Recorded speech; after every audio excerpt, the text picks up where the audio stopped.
Last time on the FXNT Create 3 mod pack, I built this incredible compound around my sand factory, and today I want to get this place looking alive by adding vehicles in that are going to move items around, and as well as that, I want to build a big old machine in the desert that's going to look like it's sucking the sand out of the desert and sending it over to there to be processed. And while doing that, I'm going to have to make a few changes to my actual sand factory, this place, because at the moment we're turning all of our gravel into sand through these crushing wheels in here, but I actually want to make this thing actually do the things that it looks like it's doing, rather than just looking like it's doing it. So that means we are actually going to be generating our sand in the desert and then moving it out from the desert with vehicles. At the moment we're generating it from these crushing wheels, so that's all going to have to go. And that means that we're also going to need to define what these buildings are actually for and what they're going to be doing. But we can get to that as we start building all of these things one at a time. The other thing that I'd like to do today is improve on our underground workshop. In the basement below our sand factory, we started adding in some machinery, and I said I want to build a storage system in here as well, which I absolutely do, and I also want to add in a whole bunch more machines. And speaking of machines, this one seems to have caused people some headaches. We have a double smelter, a double washer, a double smoker, and a single haunter, and nobody liked the layout of this because it's not symmetrical. Oh geez guys, you're falling into my trap. That's normally my biggest issue. So before we do anything else, let's make this symmetrical by smashing our way into this and also taking a leaf out of Mr. Beardstone's book. Yes, I'm going to copy from Mr. Beardstone, and there's nothing you can do to stop me. The first thing I need to do, though, is actually just disconnect power from this so that it doesn't, smelt me as I'm walking through it. And now I need to take all of these funnels away with all of their filters on, and then I need to remove all of these chests. The way I did it, I can't see anything that's going on behind these chests, which means I've no idea if items are getting through or getting stuck or just not even being processed. And that's something we need to change. And the way we're going to change that is basically by getting rid of all of the things on top, getting rid of this line of things here, and then just digging some holes into the floor a little bit.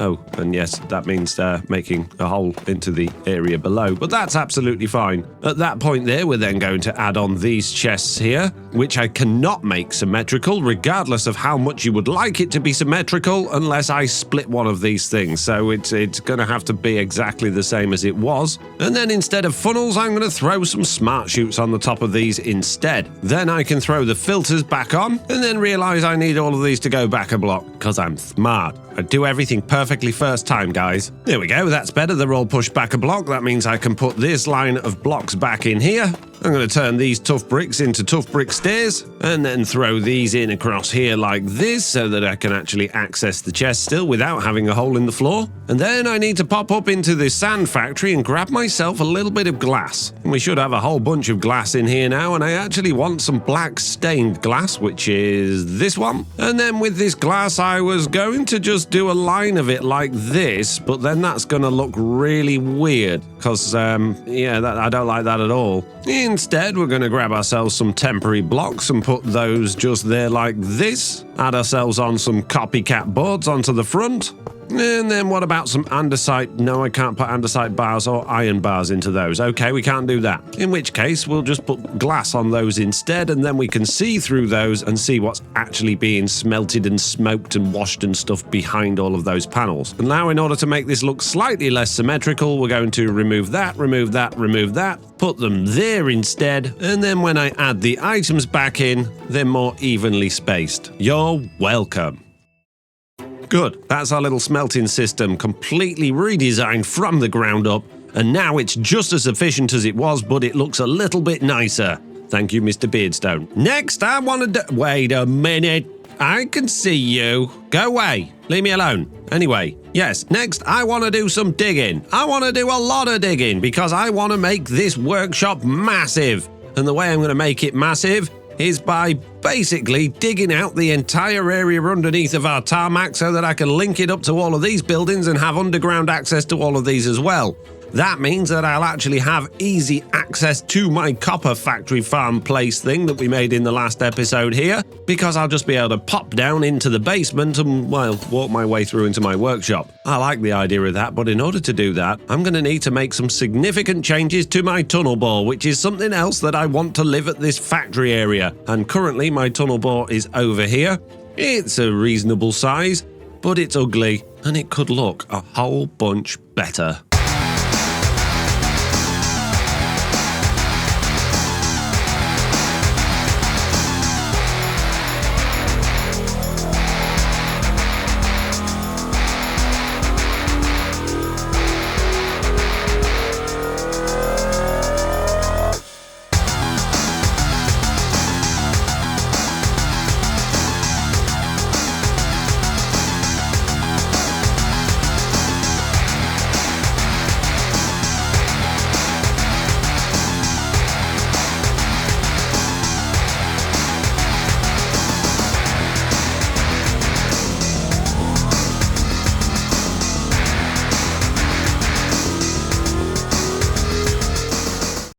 Well, that took a lot longer than I was expecting, but I'm quite happy with the result. I've tried to make it look a little bit tanky, obviously in keeping with the surrounding buildings in terms of the colour scheme, and I've tried to make it look as, well, futuristic and interesting as possible. Obviously, we can't go any bigger than the actual drills at the front, which I've now extended out and made have a nice shape. I've also added deployers behind every single one of the drills, so that this thing can basically build a wall in front of itself to then knock it down so that it can get rid of anything like lava or water that's going to be in its way.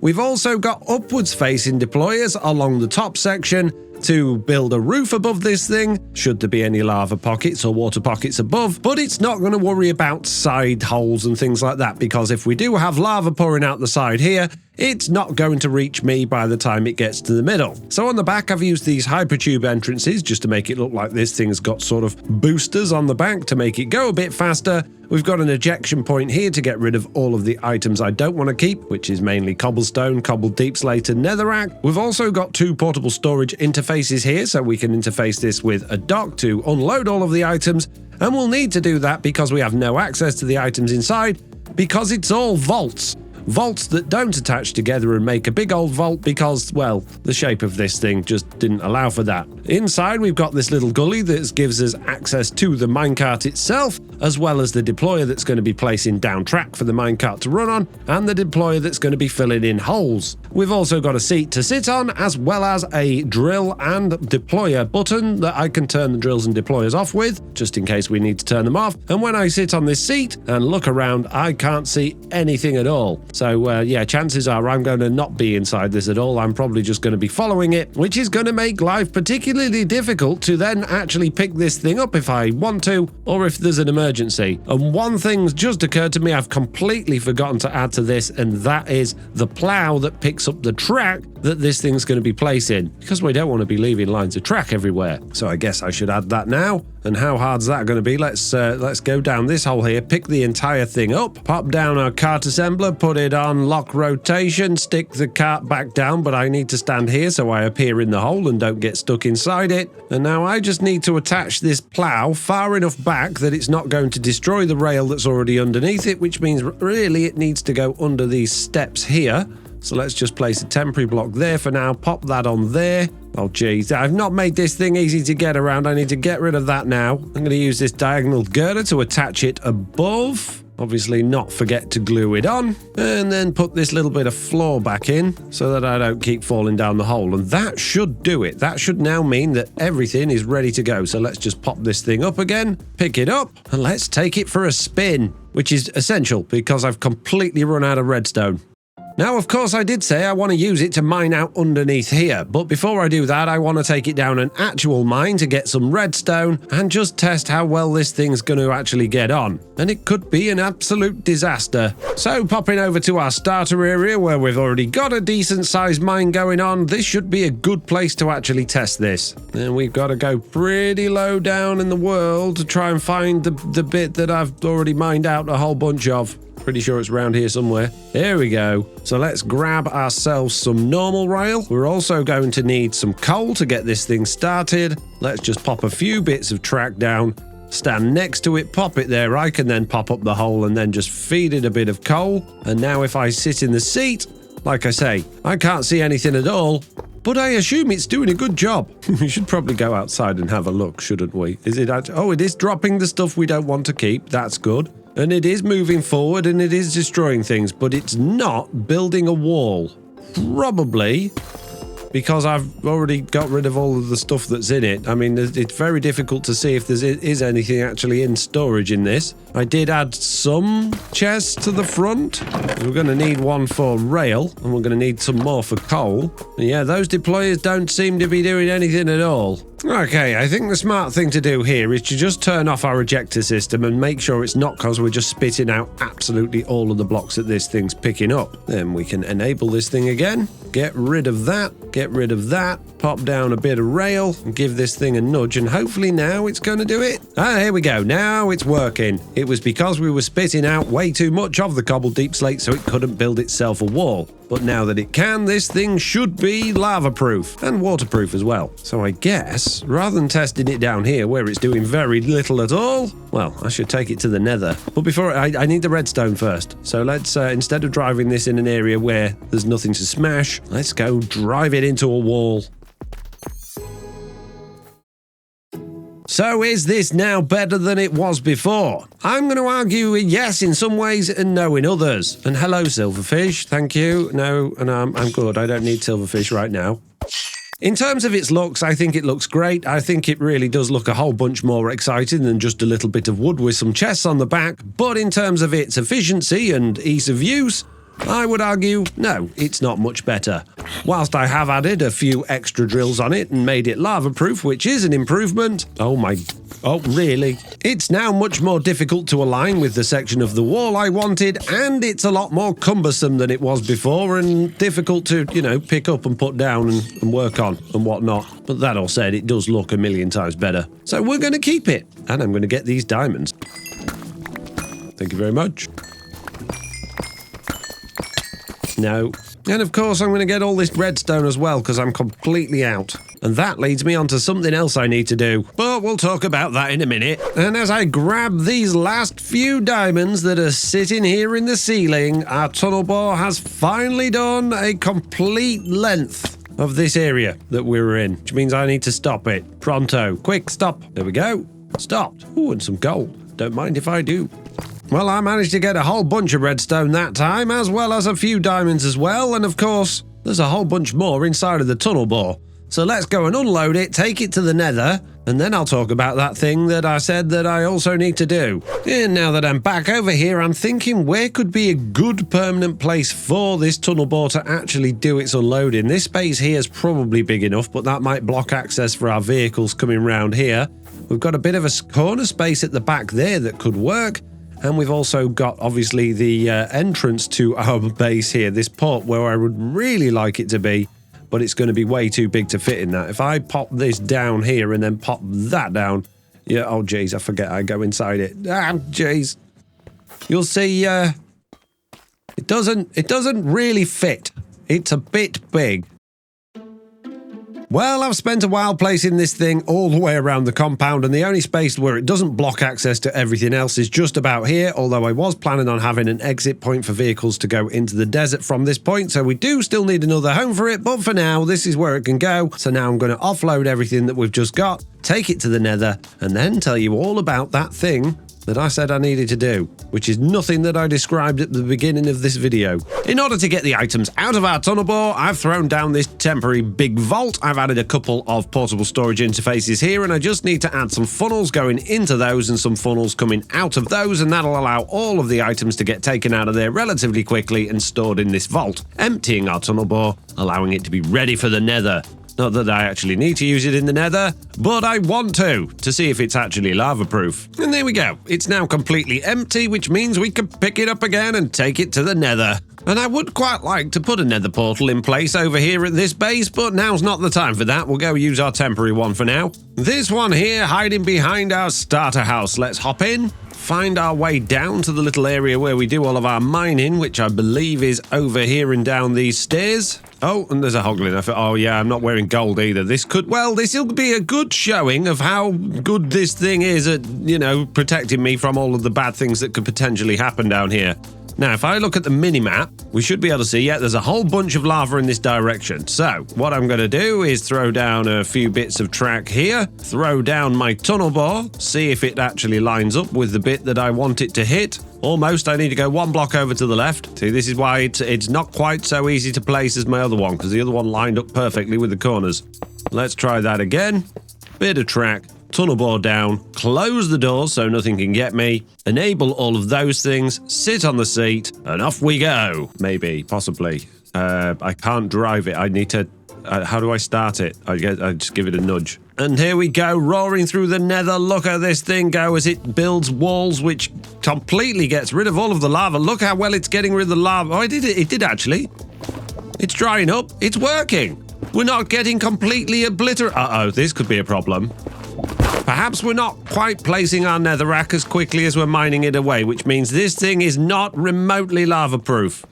It's a failed experiment, and now I can't get it out. How did that even happen? Is it going away? I mean, oh, is it because of that? Oh, because it's coming through the walls, it's stopping that from going, even though there's no lava sources in that. So yes, I would actually need deployers doing the sides as well to make this completely lava-proof, which means... good news, peeps. This was a complete waste of time. Excellent. Well, at least it looks nice and it's harder to place and more bulky and problemful. But what about hoglins and piglin fellows? Are we going to be protected from these things now? Well, probably not if I'm going to end up going through lava every few minutes. But now that there is no lava in front of this thing, let's open the doors. Ow. See if we can get back in it without burning alive. We can. And now let's... oh, I closed the doors again. Now let's see if I'm safe. There is a hoglin directly below me, but it's not getting me. It is only a baby one, though. But there is also a whole bunch more lava potentially going to completely destroy me. I think we're going to be all right, though. I think we're all right from that one. Maybe that was just a one-off, and maybe everything will be fine. Oh, what's happening? How is it turning? Oh, this isn't good. That shouldn't be happening at all. How is it turning? It can't turn. It did not. Oh, jeez. That's not a thing that it's supposed to be able to do. It's the hoglins have managed to make my machine just erratically spin. How did you do that? Go away. Shoo. Get out. You upset my tunnel bore. Isn't it nice when things just go perfectly? Wonderful. At least we get some ancient debris from it, I guess. And because it's built a wall around itself, I'm now completely trapped in this little room. Excellent. Let's see if I can fly through this tiny gap. Oh, jeez. A roaring success, I would say. I think I preferred it how it was. Oh, well, jeez, we got a tunnel bore that doesn't work anymore. That's absolutely fine. Don't worry about it, peeps. And now I'm going to get out of here because I don't even need to be in the nether. Where I do need to be is underneath my tarmac, digging out a big old hole, like I said, to expand my workshop. So I'm going to get on with that, and then we'll worry about whether or not the tunnel bore needs any improvements later on, when I've forgotten about it and don't care anymore. And I don't know where the rail needs to go to park this in. Oh, geez. There, maybe, to get it to line up? Oh, that was pretty close. In fact, that should have worked. Let's do it one block further away, and let's remove that block, put a bit of copper there instead to remind us that's where it needs to go, pop our rail down, pop that down there, and hopefully it's going to connect now. No, of course it's not, because I need to tell these to engage and disengage again. Take it off and put it on again. There we go. Anyway, digging! And because I'm pretty terrified that my incredible new tunnel bore is going to spin wildly out of control for no particular reason and destroy everything I've created down here, I'm just going to dig it out by hand. How hard could it be? What could possibly go wrong? It'll only take me a week. You're going to do a time lapse of digging sandstone? Quick one. A very quick one, okay? I'll start in this corner here, and we'll just do it really quick. I only need to go a few blocks down, mate. Most of it's sand anyway. Use the tunnel board. No, I'm not using it. It's dangerous, mate. It's wild and dangerous. One eternity later. No! I just slept and I've been staying awake for so long to get phantoms! Which is exactly what I knew I'd do as I talk into my torch microphone. I better put that away. That's weird. Any of you want to give me any of your... Oh, jeez.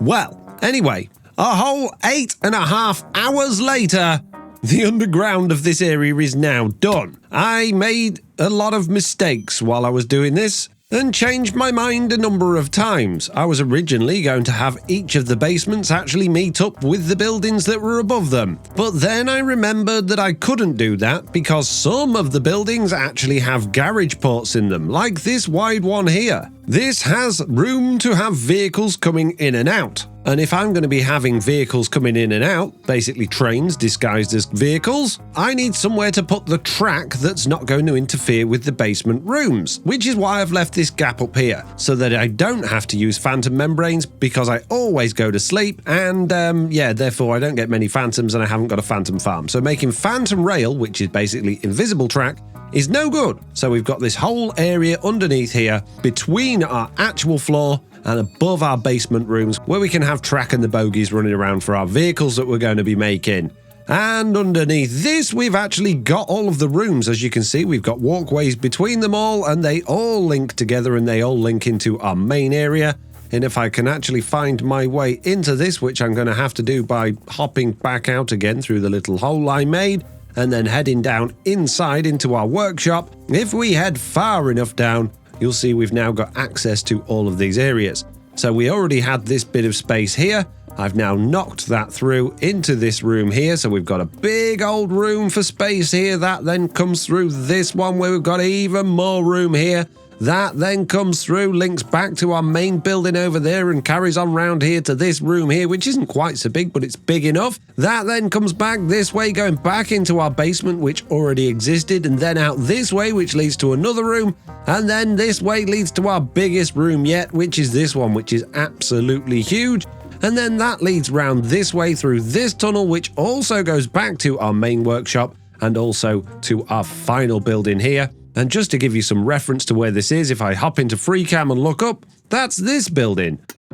So as you can see, each of the buildings we've got above ground actually have a matching basement area below, giving us plenty of room for plenty of machines and plenty of things going on. The thing we don't have plenty of, however, is going to be power to power all of this. We only have a tiny weeny little power station here, which is already using nearly half of its available power. And if we're going to be filling all of those basement rooms up with even more power-hungry things, then we're going to need a much bigger power station, which we'll probably end up putting inside one of these buildings. But anyway, that thing that I said that I needed to do that wasn't part of this video was making a tuff machine, because tuff gives you all of the good stuff when you grind it down, meaning we can have a gold, copper, zinc, iron, and even electrum farm from making tuff. The problem, however, is in this mod pack, I don't have a recipe for tuff. The only way to get tuff in this world is to actually get it from the world. I can turn tuff into different types of blocks, and I can turn tuff into different types of blocks, and I can even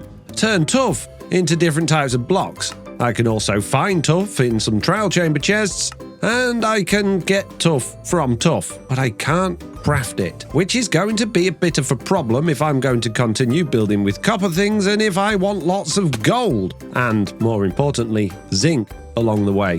Which is why I've been using framed blocks rather than copycat blocks for the most of the time to keep on top of my zinc supply, because the only way I have of getting zinc is from digging it out the ground, which is exactly where my big old tunnel bore comes in. So, this is a point where I ask you what I should do. It's a very popular thing to do for a Create Let's Play to add in a mod or a data pack that allows you to craft tuff. But do you think I should? Or do you think the only way I should be able to get tuff and therefore zinc is by mining it out of the ground with my tunnel bore or my pickaxe? Let me know in the comments. Anyway, that's enough of me doing lots of digging and organising things, and that's probably enough work on our basement today. As much as I would like to build some other machines inside of it, I don't have time because I need to build a big old sand sucking machine in the middle of the desert here that's going to look like it's sucking out a big old amount of sand out of the desert and sending it off to our workshop to get processed.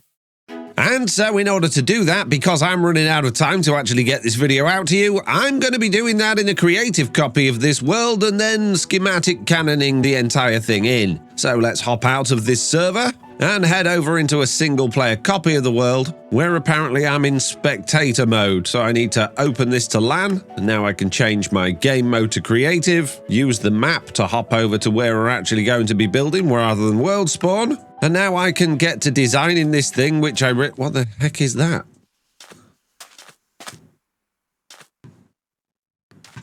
It's my big nose, of course. Anyway, yes, now I can get to designing this thing without the restrictions of trying to keep going backwards and forwards to my bases in order to get lots of materials, figure out exactly how I want it to look and work, and then we can blast it into existence on the real world. So let's do this.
And so here it is. A completely self-contained sand spider that looks like it's not doing anything yet because it's not finished. The build is finished, but of course it needs to suck sand out of the ground. But there's no point setting that up in this creative copy of the world because, well, that's going to be terrain stuff with some fans underneath and whatnot. But what you can see is that this thing is obviously steam powered. It has got a steam engine inside, which is actually powering all of the crushing wheels and things, which is turning our gravel, which is coming from our ender chest, into sand and the other things as well. And then behind that, there is a fan, which is then pushing a little bit of that sand out the back, where we'll have a big old sand pile that we can have a dumper truck coming and picking up and taking over there for further processing.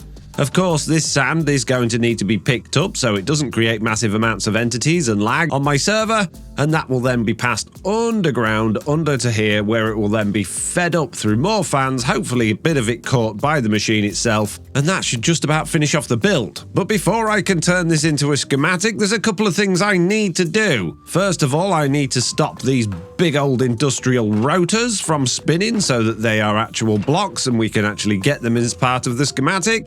And I also need to do that for the spider's legs as well. So in order to do that, what I need to do is set each one of these mechanical bearings to always place when stopped, and then just spin those back in the opposite direction so that they're all nice and straight and they actually become blocks in the world again. And it's these legs are the reason I wanted to build this in a creative copy of the world rather than just a flat world. Because when I turn this into a schematic and then blast it into the world, all of these things, these little angle brackets, will face the wrong way if I place it down in a different orientation to which it was made in the world. So by having it here in the world, and I know exactly where it's going to be when I place it down, everything should place exactly as we've made it. Which is also why this thing doesn't contain any framed blocks or copycat blocks, so that the schematic counter doesn't have too much of a hard time trying to figure out what I've actually done here.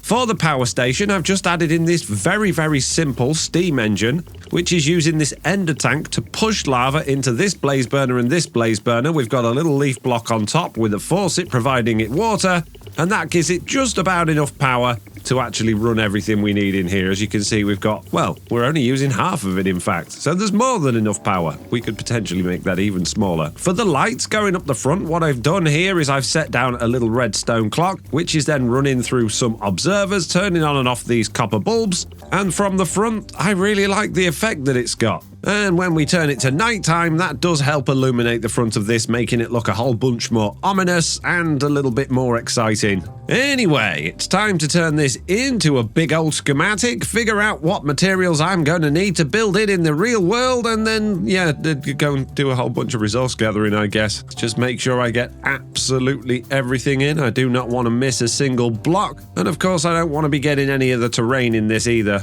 Oh, I didn't turn the power off. It's still going. It's just disable the power a bit here. There we go. That'll stop everything from running. And that should stop all of these belts from being misplaced by the cannon as well. And there we go. I think that is everything we need inside of the schematic. So I'm going to save that as Sand Spider. And I'm going to try and remember very hard to actually put that onto my Discord for my patrons and YouTube channel members to download for free. But I often forget, so remind me if I haven't done it. Speaking of which, there's an awful lot of schematics that I need to take of this place and get all of those posted as well, so I might have some work to do when I've got a free minute. Anyway, back to the real world, let's find out what materials we need. First of all, I need to place it in the world where we actually want it, and this is where I have an opportunity to actually position this in a slightly better position. I don't want it to block this area here, because this area where my tunnel bore is where we're going to have our vehicles coming in and out to actually pick up the sand and stuff that it's getting. So we could move it closer to the rail over there, or I could even move it back this way a bit. But I think if we bring it a little bit closer to the base, and perhaps back a few bits just like that, I think that's a good position, although that might make it tricky for our dumper truck to get past the legs. So let's just push it that way a little bit, and I think that should do. Yeah, I think that looks about right. So let's throw this schematic into the cannon, throw in a checklist, and I need a whole bunch of stuff. Oh geez, this is going to take me a while. Well, that didn't take too long. I've now got almost everything I need in this checklist apart from these spruce storage drawer trims. And that's because I don't actually want those. I actually want to use this frame trim here, which the cannon's not going to place, but I can place it in afterwards. So there's no time like the present. Let's get this thing blasted into existence. And here we go. That should be the entire thing pretty much completely done, except for a few finishing touches, and I thought we were going to have a problem, but I don't think we are, as long as it's got enough glue.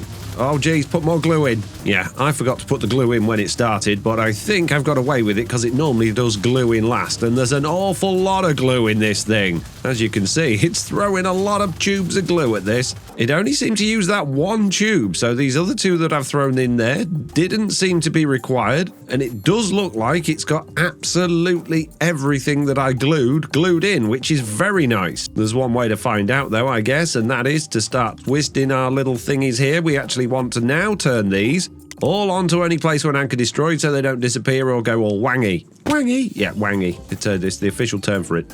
Don't think you can say that word. It doesn't mean anything. It's not a bad word. It's just a word, okay? Oh, I wouldn't say it. Well, you wouldn't, would you? Here we go, the very last one. Let's give it a spin, get rid of the block, and there we go. That is all of the legs now jutting out as they're supposed to. Now, the next little problem I've got is the lights are not quite working the way I expected, so I guess I'm going to have to replace those observers or reset the clock. And in the middle, we need to check that all this is going to work okay. So let's just start the bearing. Yes, all of that's connected. Nothing hasn't been glued, and everything is facing in the right direction. That's good. Let's go up to the next windmill bearing and spin that one. And the way I've got these to spin is by using windmill bearing. Oh, we're not taking the copper bulbs on those ones. Let's stop that so that doesn't happen again. And we might have to just add on tinsy little bit more glue up here just to glue those copper bulbs on properly. There we go. That should do it. And yeah, I'm using these empty windmill sails to actually power these rather than trying to power all of them individually from the top. And the reason for that is because I want them all going in opposite directions, which would have been very difficult coming from the top. Anyway, let's check the last one. The last one, everything is glued together. They're all going in opposite directions, which is fantastic. Let's check this thing out. See what it looks like from a distance. That looks amazing. I love it. Okay, right, let's go fix those lights and get everything wired up on the inside. So we've got an ender chest here which hasn't been coloured in, which means there's not going to be anything in it. We actually need to replace that with... Oh, let's just lock that first. Yes, we need to replace that with the one from our sand making machine we've already got. And I need that backpack to get all of that frame trim. There'll be a few bits left in here. Yes, there are. Let's grab all of that frame trim. We're also going to take the frame drawers and the storage controllers and anything else we might need in there. So this frame trim then, this needs to actually go between all of these controllers. These drawers didn't place very well at all, so let's get rid of those. And all of this trim needs joining together at the top so it attaches to this over here, which is controlling our sand being spat out. So we need to actually reach all the way from this corner here, if I can, all the way across the middle here, over to that one. And then we just need to attach that to those ones there. And that should mean that everything is connected together, but of course we've got no drawers or a controller. Oh, we do have a controller, just no drawers. So that's going to be our gravel drawer. Our sand drawer's going to go up here. And then we're going to have our clay and our flint, and then they're going to all drop into their own individual ender chests so that we can grab those items from somewhere else. Next thing I'm going to do is lock all of the drawers and quantify them as well, and then I can actually put the right items in each one. We've got that one there. We'll have the clay balls there. And they didn't connect. So that means that we're not actually connected all the way down to our thingy there somehow. How has that happened? That's all frame trim. They're connected to that. Is that not frame trim? It is. So why are you not connecting? Because I didn't put any there. There we go. Swap that back around, put that there, and now that should actually be connected. So let's just lock and unlock them again, quantify them again. There we go. And then we can put our flint in there and our sand in there. And that shouldn't get spat out just yet because, of course, at the moment we've got absolutely no power because we need to color our little ender tank in as well and get our leaf block waterlogged. So let's throw some water in there, make sure that faucet is turned on. We can then smash a bit of this away to get these coloured in, put that back there, and then switch that on, and that should start... Oh no, it's black, orange, isn't it? Let's try that again. Black, orange. There we go. Now we can push that out into the blaze burners. That's going to start giving that heat, which should start giving that some power. However, our shafts for our steam engines haven't connected. So let's throw a couple of shafts in there. That gets everything going. Our speed controller is on. That means we just need to connect this all to power. So let's stick a vertical gearbox there, colour that in, and make sure everything's going in the right directions, which it looks like it is. And the fan out the back should be spitting out, and all of our sand should have gone. It has. Excellent. Good. Right, just these things I need to fix then. So let's just break this redstone clock for a second. And if I grab myself a button, I can turn these on and off in order to undo the mess that's been done to them. And then just the last one, there we go. That's all of those turned off. So now when I restart the redstone clock, that should kick in properly. There we go. That one doesn't light up, but that doesn't matter. It still has the same effect from the outside, but now it's actually following the line round. Excellent. Good. Everything's working in here. So all I need to do now then is get the ender chests for these things set up, and that is this little bit completely done. But yes, it's working and it looks amazing. I love it. So the ender chest we're currently working from is not in here where this is turning all of the gravel currently into sand. It is actually upstairs, and that's where we need to grab it from. That means this little storage system here is going to have to change because we're going to be taking this gravel from here. So we don't need that anymore, or that ender chest. But we are going to need ender chests to pull the sand out that can be used in other things. But don't forget, we're going to be redoing a whole bunch of this stuff in other areas of this compound now that I created all of these unique buildings to do it all in. So we're not going to worry about that right now. We're literally just going to get our gravel attached over here and let this thing start producing some sand. All that means is I need to stick that on there. That's full of gravel now. If we turn that on, this is going to start producing sand. Yeah, there we go. It's already producing it. And if we look out the back, that sand should be being spat all over the floor over here. It is wonderful. Excellent. But of course, like I said, that's not it. We now need to do a whole bunch of smashy on the floor over there, make this leg look like it's not about to step in lava, and get sand being sucked into this thing. So I've still got a whole bunch of work ahead of me. Oh jeez, there's the leg in my face. And so, just a couple of hours later, I have now finished everything with this sand spider. As you can see in front of me, we have a big old messy pit where the sand looks like it's been sucking itself out of the desert, or being sucked by this out of the desert. And we've got a sort of crater shape coming down here, with a little bit raised up in the middle, and this bit actually does serve a function. I've also added in a little bit of campfire smoke just to give this thing a little bit of animation, but of course this isn't turned on yet, but we'll turn it on in a few minutes and have a look at that. Before that though, I want to just talk about this crater a little bit more. I've used a whole bunch of framed blocks and copycat blocks as well to add some detail to this, so it didn't just look quite so blocky. And I've also added a few little bits around the feet as if they are making some sort of impression into the sand. Behind us as well, we've got this big old sand tower over here, which yet again is built from sand and framed blocks and copycat slabs. And this is where our sand from the machine will come out and pile up on here. But it won't pile up as entities anymore because there's something magical going on inside. In fact, we've got 5 magical things. One of them's in here and 4 of them are over there, but we'll get to those in a minute. This sand pile isn't entirely solid sand. It is actually built from a sandstone structure on the inside with the sand placed on the outside, so I have got access to inside there, and we're going to head over to that soon. But first of all, let's go and have a look at the mechanism that's underneath this that's making it all work. Down this little hole here, I've cleared out a little bit of space and I've added in 9 fans that are doing all of the sand blowing. These fans are connected to a storage system which is containing some sand, and they're all powered by this big full-size lazy windmill which uses 128 wool blocks on a windmill bearing going through a speed controller, and we've got an inverted clutch here so I can turn this thing on and off. Eventually I'll have this fully automated so that it turns itself off when the machine is actually full of sand, but for now it's going to be a manual job. The sand from the storage system gets sent through these draw controller IOs into funnels that are above our fans, set to filter 1 sand at a time. So if I pick that sand up from there, 1 more will drop out, and that just means each one of these fans is going to blow 1 piece of sand at a time up towards our machine up there. And hopping back up to the top, you can see we have a fan in each of the corners on the outside of this, and we also have 4 fans in the middle and a nozzle as well on a fan which is a little bit higher up from the rest, and this generates some randomness.